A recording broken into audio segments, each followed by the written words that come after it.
જામનગરના સ્વામિનારાયણ વિસ્તારમાં રહેતી અને જામનગરની સરકારી જીજી હોસ્પિટલમાં નર્સ તરીકે ફરજ બજાવતી મહિલાએ ક્રૂરતાની હદ વટાવી હોવાનું સામે આવ્યું છે. મળતી માહિતી મુજબ મંગળવારે મહિલાએ પોતાના સ્કૂટીની પાછળ એ જ વિસ્તારના એક શ્વાનના બચ્ચા ગલુડિયાને દોરડીથી પોતાના સ્કૂટી પાછળ બાંધી દીધું હતું અને ત્યારબાદ સ્કૂટી ચાલુ કરીને નિર્દોષ પ્રાણી એવા ગલુડિયાને સ્કૂટીની પાછળ ઢસડ્યો હતો. આ દરમિયાન એક પશુપ્રેમી એવા સ્થાનિક નાગરિકે શ્વાનના ઇજાગ્રસ્ત બચ્ચાને જામનગરના એક ખાનગી પશુ દવાખાનામાં લઈ જઈ તેની સારવાર કરાવડાવી હતી.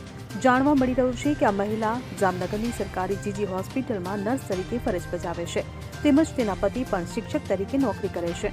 આવા સંસ્કારી પરિવારની મહિલા દ્વારા કરવામાં આવેલા આ અધમ કૃત્યને લઈને લોકો નારાજગી વ્યક્ત કરી રહ્યા છે. હવે જુઓ દેશ દુનિયાની તમામ ખબરો તમારી આંગળીના ટેરવે. ઉઠાવો મોબાઈલ અને Google Play Store પરથી ડાઉનલોડ કરો અમારી CN24 ન્યૂઝ મોબાઈલ એપ.